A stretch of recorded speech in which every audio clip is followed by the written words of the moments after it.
कैसे हैं स्टूडेंट्स? आप यकीन है बहुत ही ज़्यादा पुरजोश और खुश होंगे क्योंकि सुनने में नई नई खबरें आ रही हैं कि फिर से स्कूल कॉलेजेस बंद होने वाले हैं। तो मुझे स्टूडेंट्स की फीलिंग का पता होगा। खुश होना छोड़िए और अपनी स्टडीज़ पर फोकस कीजिए। चलें जी, हम आज अपने लेक्चर की तरफ बढ़ते हैं, जो लेक्चर है टॉर्क। टॉर्क क्या है? आप सबके दिमागों में यही सवाल आ रहा होगा। टॉर्क बिल्कुल भी मुश्किल नहीं है, बल्कि बहुत ही आसान है। ये टॉर्क का सिंबल है जिसे हम टॉ कहते हैं। ठीक है, ये एक ग्रीक सिंबल है। क्या कहते हैं इसे हम? टॉ। ठीक है, टॉर्क के को जिस सिंबल से रिप्रेजेंट किया जाता है उसे टॉ कहते हैं। अच्छा जी, मैं आपको साथ साथ बताती चलूं टॉर्क क्या होता है। Turning effect of a force on a body about the axis of rotation is called torque. सीधा सीधा देखें, टर्निंग क्या होता है? घूमना। घूमने का इफेक्ट यानी घूमने का असर जो किसी बॉडी पर पड़ता है वो भी उस एक्सिस ऑफ रोटेशन के इर्द गिर्द। ठीक है, एक्सिस ऑफ रोटेशन से इर्द गिर्द घूमने का असर जो किसी ऑब्जेक्ट या बॉडी पे पड़ता है वो टॉर्क कहलाता है। यानी आप उसे आम जबान में यानी सादा से सादा करें, जैसे हमारे चैनल का नाम है इजी फिजिक्स विद आरजू, तो जितना इजी बनाना चाहें आप बना सकते हैं। जितना इजी लैंग्वेज में आप देखें तो हम इसे क्या कह सकते हैं? घूमने के असर को टॉर्क कहते हैं। मैं आपको पूरे नोट्स प्रोवाइड करती हूँ ताकि आपको कोई हैंडबुक लेनी ना पड़े। आप देखें, ये टॉर्क की डेफिनेशन है। मैंने यहाँ पर 2 डेफिनेशन मेंशन की हैं। The turning effect of a force on a body about the axis of rotation is called torque or movement of the force. Torque, टा, turning effect, movement of the force या फिर product of R cross F, ये सब से हम torque को define कर सकते हैं। मतलब हम टॉर्क को ये सब नाम दे सकते हैं। Turning effect, product of R cross F, torque, movement of the force. ठीक है, आप इनमें से जो आपको इजी लगे वो डेफिनेशन अच्छे से कर लें।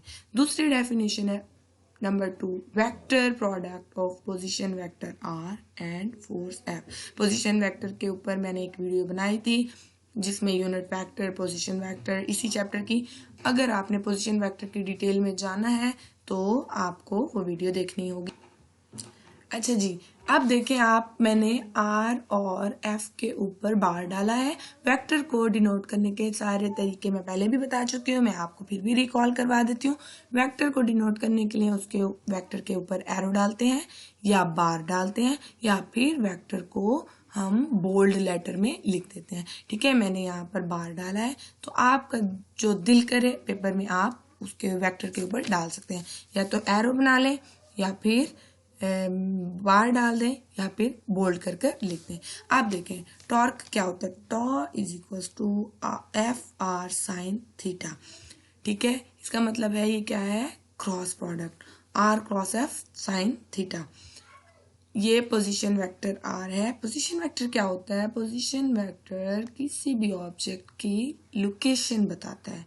ठीक है, कि वो कहाँ मौजूद है। अब आप देखें, ये पाइवट होता है, पाइवट ओ, पाइवट से एक पॉइंट ये है। ठीक है, एक पॉइंट यहाँ है जहाँ फोर्स लग रही है, ये फोर्स इस पर लग रही है। ठीक है, यहाँ से फोर्स लग रही है। इस पॉइंट की पोजीशन कौन बता रहा है? Position vector R. ठीक है, तो R vector R cross vector F is equals to R F sine theta N hat.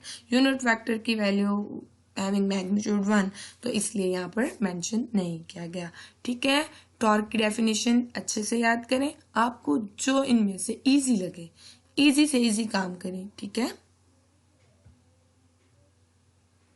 चलिए जी, अब मैं आपको बताती हूँ कि tau is equal to R cross F होता है मैथमेटिकली, यानी position vector R which describe the location multiply force F. जो फोर्स उस पॉइंट से लग रही होगी वो होगी फोर्स एफ। ठीक है, तो tau is equal to R cross F और angular momentum L is equal to R cross P. वैसे तो अभी हम चैप्टर नंबर 2 पढ़ रहे हैं, तो angular momentum, linear momentum, velocity, displacement ये हम अगले चैप्टर्स में पढ़ेंगे। बट आप लोगों ने 9th 10th में भी तो पढ़ा होगा, तो यकीनन आप लोगों को कुछ ना कुछ इन चीज़ों के बारे में पता होना चाहिए। और अगर पता नहीं है तो प्लीज़ आप अपने 9th 10th की बुक्स को वापस थोड़ा बहुत रीड आउट कर लें, ताकि आपके कॉन्सेप्ट वहाँ से भी कुछ क्लियर हो जाए। अच्छा जी, अब मैं आपको बताऊंगी tau is equal to R cross F, L is equal to R cross P. मैं आपको इस एनिमेशन वीडियो से शो कराती हूँ कि किस तरह से टॉर्क को हम देख सकते हैं। ये देखें, अब आप फिर से दोबारा से देखें, ये एक स्पैनर है, ठीक है। यहाँ पे इस पॉइंट को हम कहेंगे पाइवट। ये वो जगह है जहां से फोर्स लग रही है, ठीक है, जहां पर हम फोर्स अप्लाई कर रहे हैं। और जो ये ब्लू एरो है, इसी लाइन में अगर हम ऑपोजिट आए तो ये पूरी जो है ना line of action of force है, जबकि ये पोजीशन वेक्टर आर या मोमेंट आर्म है, ठीक है। पोजीशन वेक्टर आर, ये ब्लू एरो फोर्स शो कर रहा है, तो ये लाइट ब्लू एरो टॉर्क को रिप्रेजेंट कर रहा है, ठीक है। अब आप देखें tau is equal to R cross F. ये red arrow position vector R को शो कर रहा है, ब्लू एरो फोर्स एफ को, कि ये इस तरफ फोर्स लगती है। अभी आप दोबारा से देखें कैसे लगती है, ठीक है। और ये इन दोनों का क्रॉस प्रोडक्ट लेंगे तो वो टॉ निकलेगा। Tau is equals to R cross F, ठीक है। राइट हैंड रूल से भी निकाल सकते हैं। उसके बाद अब मैं आपको बताऊंगी कि tau is equals to R cross F से L is equals to R cross P कैसा बना। एल क्या होता है? Angular momentum, R position vector, P linear momentum. चलें जी, अब मैं आपको बताऊंगी फोर्स से लीनियर मोमेंटम पी तक का सफर, यानी फोर्स से लीनियर मोमेंटम पी कैसे बनता है। अब देखें लीनियर मोमेंटम क्या होता है। P is equals to M V. Linear momentum is the product of mass and velocity. P is equals to M V. अब हम इसी इक्वेशन नंबर 1 के ऊपर डेल अप्लाई कर देते हैं, यानी हम इसका डेरिवेटिव ले लेते हैं विद रिस्पेक्ट टू टाइम, ठीक है। तो del P over del T आ जाएगा, विद रिस्पेक्ट टू टाइम लेंगे ना, मैस कांस्टेंट है तो पहले आ जाएगा, और ये भी del V over del T आ जाएगा। हमने इसके ऊपर डेरिवेटिव अप्लाई किया तो आप देखें change in momentum over time, यानी rate of change of momentum होता है फोर्स के इक्वल। तो मैं इसके इक्वल यानी नीचे लिख देती हूँ फोर्स एम वैसा का वैसा, change in rate of change of velocity वो होता है एक्सेलरेशन, ठीक है। Rate of change of velocity होता है एक्सेलरेशन। ये देखें change in momentum per time force, change in velocity per time is equals to acceleration. इसको हम ऐसे भी कह सकते हैं, या इसे हम कहते हैं rate of change of momentum is equals to force, force is equals to rate of change of momentum, acceleration is equals to rate of change of velocity. तो मैं एफ की वैल्यू इसकी जगह पर, इक्वेशन इसमें एफ की जगह पर sorry del P over del T की जगह एफ पुट किया, ठीक है, एम वैसा का वैसा, और del V over del T की जगह एक्सेलरेशन। ये था linear momentum product of mass and velocity से force F is equals to M A तक का सफर।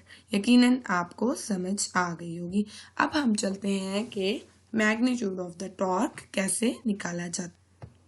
टॉर्क का मैग्नीट्यूड निकालने के 2 तरीके हैं, या तो आप उसमें 2 ही चीजें हैं, position vector R and force F. या तो फोर्स को रिजॉल्व कर दें उसके रेक्टेंगुलर कंपोनेंट्स में, या फिर पोजीशन वेक्टर आर को रिजॉल्व करें उसके रेक्टेंगुलर कंपोनेंट में। तो मैं आपको सिर्फ एक ही मेथड से बता रही हूँ। हमने क्या करना है, ये देखें, ये है पोजीशन वेक्टर आर और ये फोर्स एफ और ये है एक्सिस ऑफ रोटेशन, ठीक है। तो हमने क्या किया, मैंने इस आर के कंपोनेंट्स रिजॉल्व किए। देखें थीटा के ओपोजिट, ये थीटा था ना, ये एंगल बन रहा है ए थीटा। ये बात मेरी याद रखिएगा, थीटा के ऑपोजिट हमेशा साइन थीटा होता है। क्या होता है? ये थीटा है, इसकी ऑपोजिट डायरेक्शन ये है, तो जो ये कंपोनेंट हम रिजॉल्व करेंगे ये साइन थीटा होगा और दूसरा कॉस थीटा होगा। ये निशानी जरूर याद रखिएगा। अब आप देखें क्या करना है हमने, resolve position vector R into two rectangular components R X, ये आर एक्स है, ठीक है, is equals to R cos theta acts in the direction of force. अब आप देखें इसकी डायरेक्शन ये है आर कॉस थीटा, इसकी डायरेक्शन, और ये देखें ये फोर्स एफ, इसकी direction, both have same direction, ठीक है, इसलिए ये नहीं लेंगे हम, जबकि पोजीशन वेक्टर आर है ये और ये थीटा के ऑपोजिट वाला आर साइन थीटा है, इसलिए tau is equals to R F sine theta, ठीक है, ये आ गया relation, tau is equals to R F sine of theta. R F cos theta हम इसलिए नहीं लेंगे क्योंकि आप देखें, मैं ये बात बता रही थी कि देखें आर कॉस थीटा और फोर्स की डायरेक्शन सेम है, इट मीन्स ये दोनों वेक्टर्स पैरेलल हो गए, ये दोनों पैरेलल हो जाएंगे, तो आप देखें पैरेलल में थीटा कितना हो जाता है, theta is equal to 0 degree, तो साइन 0 0 हो जाएगा, इसलिए एक्स वाला यानी आर कॉस थीटा वाला कंपोनेंट 0 हो गया और सिर्फ हम आर एफ साइन थीटा वाला कंपोनेंट लेंगे। ये देखें आर साइन थीटा और एफ एक दूसरे से परपेंडिकुलर है और साइन 91 होता है, इसलिए tau is equal to R F हो जाएगा आर एफ साइन थीटा। अब हम चलते हैं यूनिट्स एंड डायमेंशंस की तरफ। यकीनन आपको इसका मैथमेटिकल एक्सप्रेशन याद हो गया होगा, tau is equals to R cross F. R क्या है? Position vector, and F force है, तो unit of torque position vector क्या है? ये एक लेंथ है। पोजीशन वेक्टर एक लेंथ है, इसलिए इसके यूनिट्स होंगे ये मीटर और फोर्स के यूनिट्स होते हैं न्यूटन, तो टॉर्क के यूनिट्स हो गए न्यूटन मीटर, फोर्स के न्यूटन, पोजीशन वेक्टर आर एक लेंथ है इसलिए metre, units of torque newton metre. अब मैं आती हूँ टॉर्क की डायमेंशन की तरफ, tau is equal to R cross F. अब एफ की जगह डायमेंशंस निकालने के लिए, डायमेंशन का मैंने कोई अभी तक लेक्चर नहीं बनाया, लेकिन बहुत ही आसान है। हम क्या करते हैं, लेंथ को, मास को, टाइम को, इनको कैपिटल लेटर्स से डिनोट करते हैं। बहुत ही आसान है, मैं अभी आपको बताती हूँ। जैसे टॉर्क की आप देखेंगे तो आपको मजीद भी समझ आ जाएगा।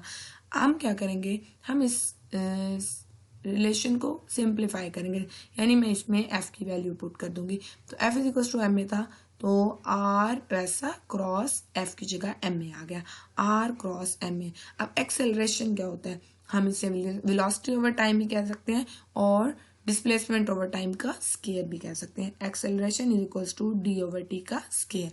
अब मैंने क्या किया, मैंने इस रिलेशन में एक्सेलरेशन की भी वैल्यू पुट कर दी, R cross M D over T का स्केयर, ये आ गया, ठीक है। अब मैं इसकी डायमेंशन देखें, आर क्या है, पोजीशन वेक्टर है, पोजीशन वेक्टर है, इट मीन्स उसकी कोई ना कोई लेंथ है, लेंथ मौजूद है, इसलिए मैं उसको कैपिटल एल से डिनोट कर रही हूँ, ठीक है। आर की जगह आ गया, डायमेंशंस में लेंथ थी तो कैपिटल एल, क्रॉस वैसा का वैसा, मैस एम है तो मैस को हम डायमेंशंस में डिनोट करते हैं कैपिटल एम से, ठीक है।